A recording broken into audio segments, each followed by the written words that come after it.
Assalamualaikum warahmatullahi wabarakatuh. Apa kabar ibu-ibu kader sekalian? Semoga sehat-sehat nggih. Perkenalkan nama saya Rahma.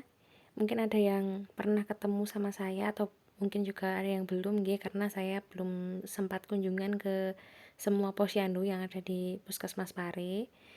Saya dari bagian promosi kesehatan di Puskesmas Pare yang menggantikan Mbak Ratri untuk tahun ini. Sebenarnya acara ini saya mau ngundang jenengan ke puskesmas untuk orientasi kader, tapi karena Covid sekarang itu sangat tinggi sekali, jadi Bupati Kediri juga melarang untuk mengadakan acara pertemuan, sehingga saya membuat acaranya dengan cara memberikan video seperti ini untuk materinya. Tapi nanti kita tetap ada pertemuan nggih.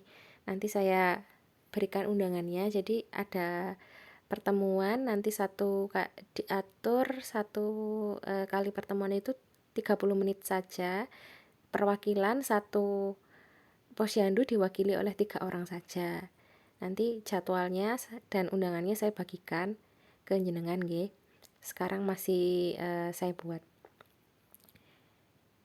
Nah, ini sebenarnya saya cuma mau memberikan merefreshing ya materi, mungkin jenengan ada yang lupa, tapi sebenarnya pasti jenengan lebih tahu dari saya karena jenengan sudah lama sekali kan jadi kader, beberapa yang ada sudah bertahun-tahun jadi kader dan saya masih baru di sini. Tapi saya mengingatkan saja ini siapa tahu jenengan ada yang lupa gitu. Jadi posyandu itu adalah upaya kesehatan bersumber masyarakat yang dikelola dari dan oleh masyarakat. Tujuannya ini posyandu balita nggih. Jadi tujuannya adalah untuk penurunan AKI, angka kematian ibu, angka kematian bayi dan angka kematian balita. Jadi sasarannya adalah balita, bayi, ibu hamil, ibu nifas, ibu menyusui dan pasangan usia subur. Nah, ini pelaksanaan posyandu ini pasti jenengan sudah lebih tahu dari saya karena sudah menjadi kader bertahun-tahun.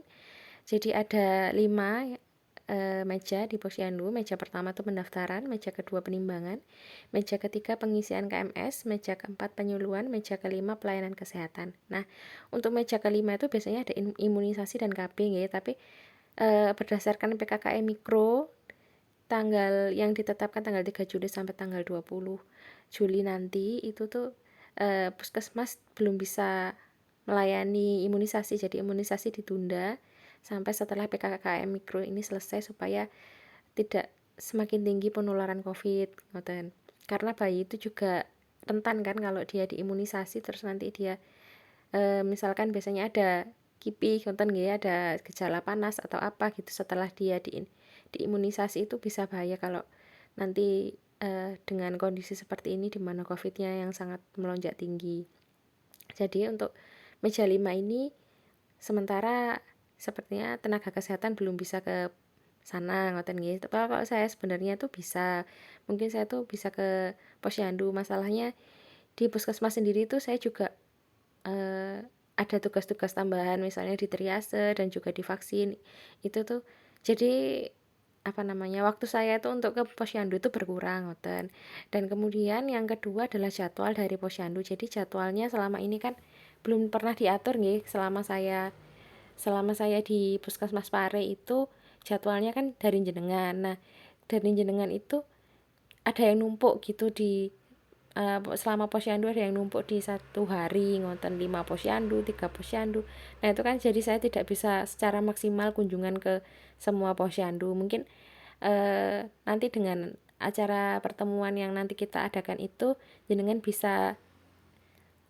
kita bisa mengatur jadwal, ngoten nggih, menyamakan jadwal biar saya itu bisa kunjungan ngoten di semua posyandu. Tapi kalau semua ya karena ada 39 mungkin 1 bulan nggak bisa nggih. Jadi mungkin 2 bulan ngoten saya bisa kunjungan. Kemudian untuk yang meja keempat ini penyuluhan. Ini sebenarnya kan ada ini ya, lembar balik atau flip chart.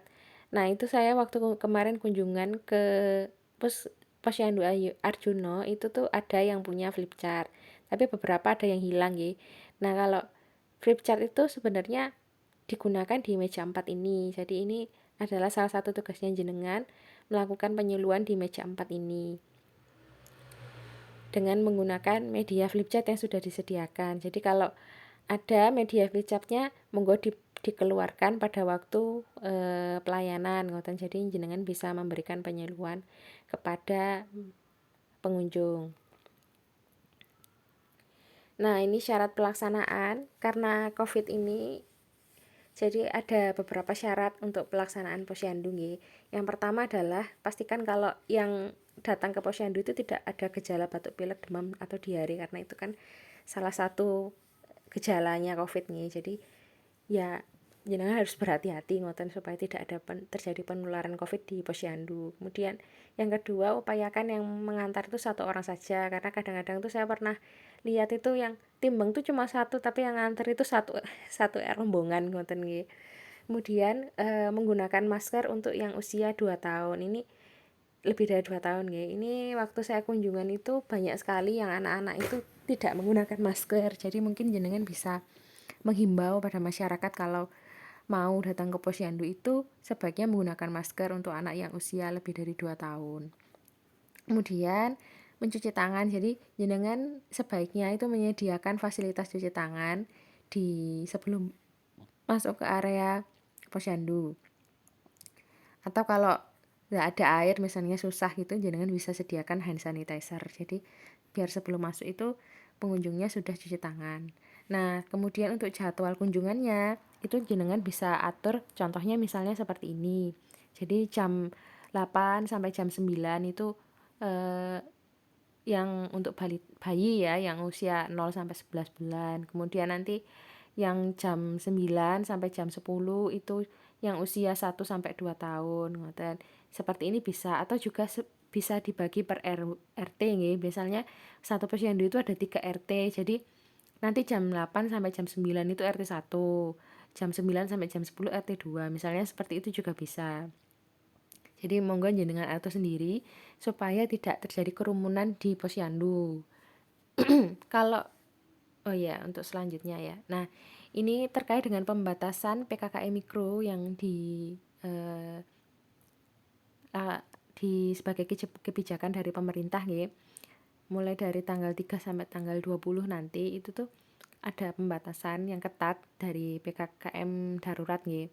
Nah, kalau misalkan di daerah jenengan itu ada yang konfirm, itu misalnya di RT-nya jenengan ada yang konfirm, kalau jenengan nggak berani, nggih, nggak apa-apa ditutup dulu posyandunya untuk bulan ini. Tapi untuk bulan depan itu kan biasanya kalau masa inkubasi virusnya itu kan 14 hari. Jadi kalau bulan depan itu seharusnya sudah bisa dibuka kembali. Jadi tapi kalau ada yang konfirm lagi ya bisa ditutup dulu. Nanti pemantauan bisa lewat WhatsApp nih. Misalnya untuk penimbangan itu misalnya bayi atau balitanya itu ditimbang sendiri oleh ibunya, tapi nanti jenengan tetap punya catatan ngoten yang untuk pembatasan yang PKKM mikro ini. Karena sekarang kan ada WhatsApp, jadi mungkin grup WhatsApp itu bisa dimanfaatkan. Nah, ini tugas untuk tanggung jawab kader. Ini pasti juga jenengan sudah tahu nggih. Ada 5, yaitu ini sebelum hari buka, yaitu untuk menyebarluaskan hari bukanya itu nanti bisa via WA nggih yang ini. Kemudian mempersiapkan tempat dan prasarana, pembagian tugas kader. Bagian tugas kader itu yang 5 meja itu nggih. Jadi kan kadernya ada 5. Jadi dibagi di 5 meja itu. Kemudian koordinasi dengan nakes. Jadi nah ini tentang jam buka supaya nakes itu bisa berkunjung ke posyandu juga. Kemudian mempersiapkan PMT. Kemudian yang selanjutnya ada tugas dan tanggung jawab kader pada hari buka. Nah, ini ada 5 meja itu nggih, pendaftaran, penimbangan, pencatatan KMS itu meja 1 2 3. Kemudian mengukur lila ini juga untuk ibu hamil dan ibu wus nggih, itu biasanya di meja 3 juga. Yang konseling dan pemberian KMT itu di meja 4 nih, yang penyuluhan itu. Terus yang membantu KB, membantu Yankes ya, pelayanan kesehatan dan KB ini di meja 5 ya. Jadi ada nakesnya di situ. Melengkapi rencana pencatatan dan rencana tindak lanjut. Nah, ini pencatatannya di waktu kegiatan itu. Nah, ini tugas dan tanggung jawab kader di luar hari buka. Ini yang pemutakhiran data posyandu. Jadi misalnya jenengan harus punya register register kematian dan kelahiran bayi dan ibu hamil, ngoten nggih, misalnya jenengan punya itu. Jadi kalau ada yang lahir itu tuh jenengan ada pemutakhiran data kan. Oh, ada yang baru. Kemudian ada juga yang misalnya lulus gitu, jadi sudah di atas 5 tahun kan sudah ndak ikut posyandu. Itu dimutakhirkan datanya. Kemudian SKDN ini adalah yang jenengan pasti sudah tahu, yang bikin balok ini itu nggih. Kemudian ada lagi rencana tindak lanjut. Nah, ini catatan dari rencana tindak lanjut. Jadi misalkan ada yang dirujuk atau apa, itu ada catatannya. Kemudian untuk menghimbau masyarakat untuk datang ke posyandu. Dan yang kedua, kunjungan dengan toga, toma, dan PKK nggih. Sumber pembiayaan posyandu. Jadi kalau saya lihat selama saya beberapa kali kunjungan ke posyandu itu kebanyakan kadernya bilang bahwa untuk dana itu sangat susah nggih. Jadi tidak ada beberapa RT, mungkin ada beberapa RT yang punya iuran buat posyandu, tapi ada juga yang enggak ada sama sekali iurannya. Soalnya bagaimana nggih kalau memang kalau misalnya enggak punya balita gitu kan, kalau dimintai iuran buat posyandu itu mungkin orangnya menolak, ngoten nggih. Itu yang agak susah.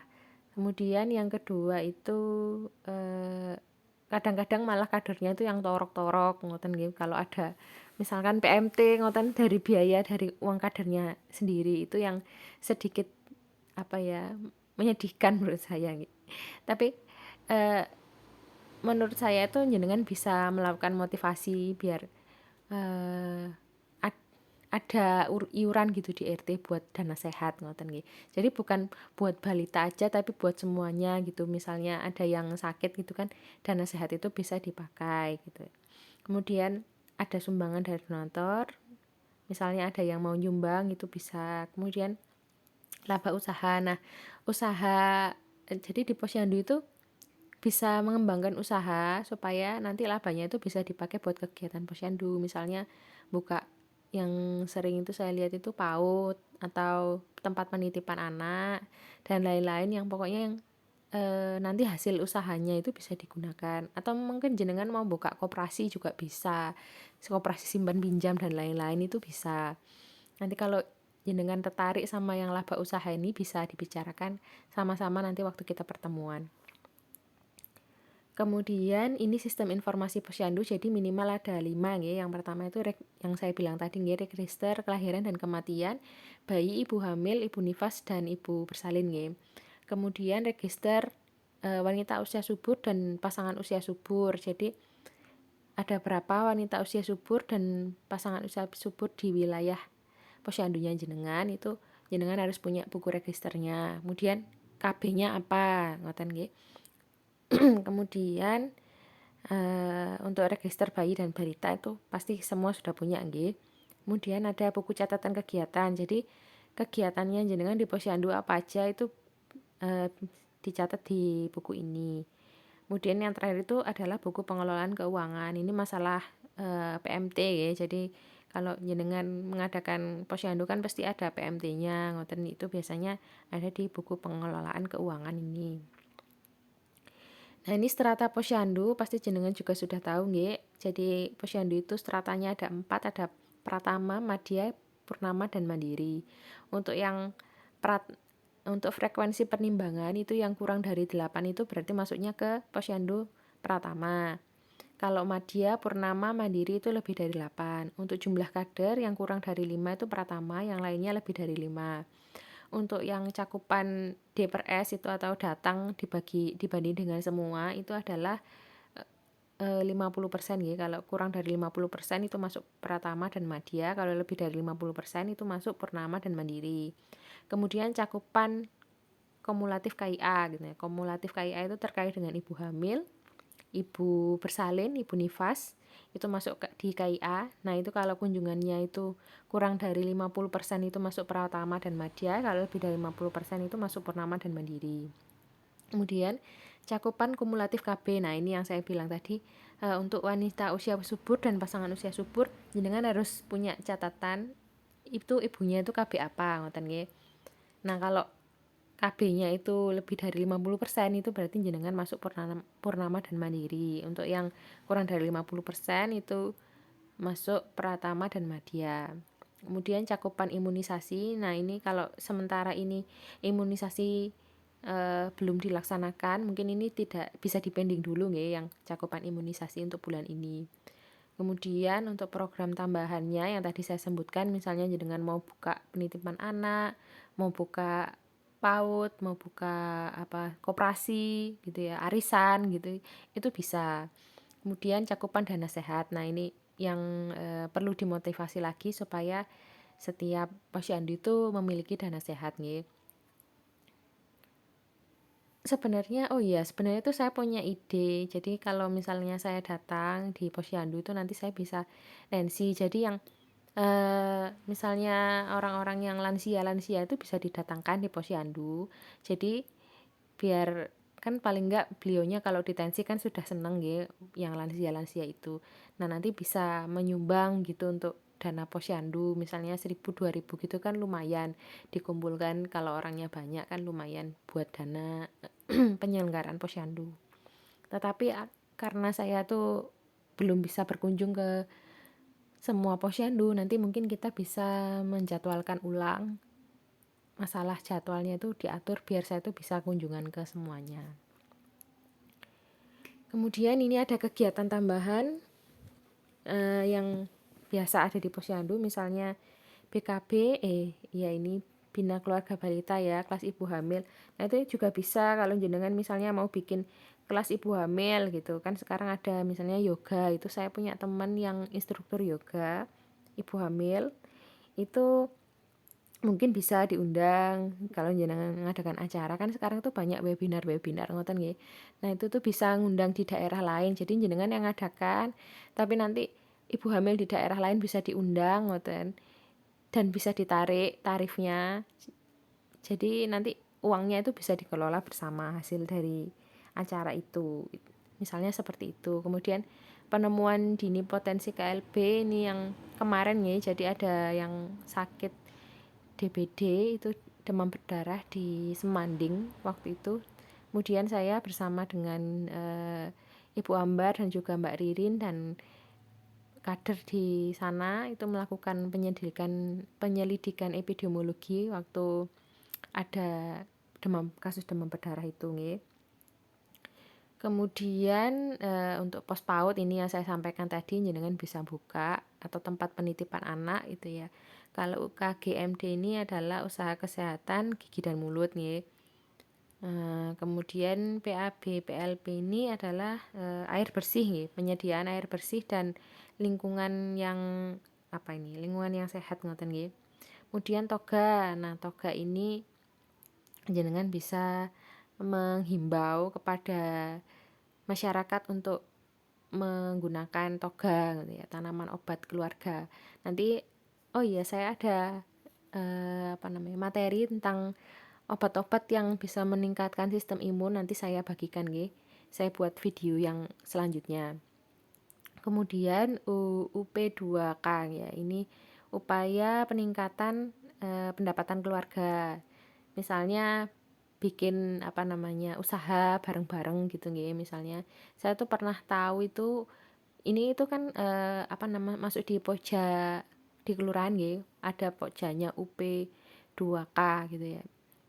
Saya pernah tahu itu kalau di Batu di tempat saya itu ada yang namanya itu Bromo Semeru kalau nggak salah. Itu tuh kayak produksi minuman dan makanan dibuat oleh-oleh khas Batu ngoten. Itu tuh pekerjaannya di sana ngoten. Jadi coba jenengan gali potensi di desa itu kira-kira bisa melakukan apa untuk upaya peningkatan pendapatan keluarga ini. Nah, koperasi juga bisa, koperasi simpan pinjam ngoten, nanti labanya dipakai buat buat pelaksanaan posyandu, atau koperasi yang jualan itu juga bisa ngoten. Tabulin, Tabumas, kemudian ada BKL itu Bina Keluarga Remaja nggih. Kemudian ada KKL. KRR ya, KRR ini, kesehatan reproduksi remaja. Nah, nanti oh iya, nanti saya ada titipan nggih, eee, untuk remaja itu ada permintaan data, tapi nanti saya share aja di WA grup nggih, masalah jadi waktu undangan itu apa aja yang jenengan bawa, ada beberapa titipan dari program-program lain. Kemudian, oh iya, ini saya buat untuk video selanjutnya saja, jadi yang video ini selesai sampai di sini. Nanti saya buat untuk video selanjutnya yang mengenai survei PHBS dan SMD. Assalamualaikum warahmatullahi wabarakatuh.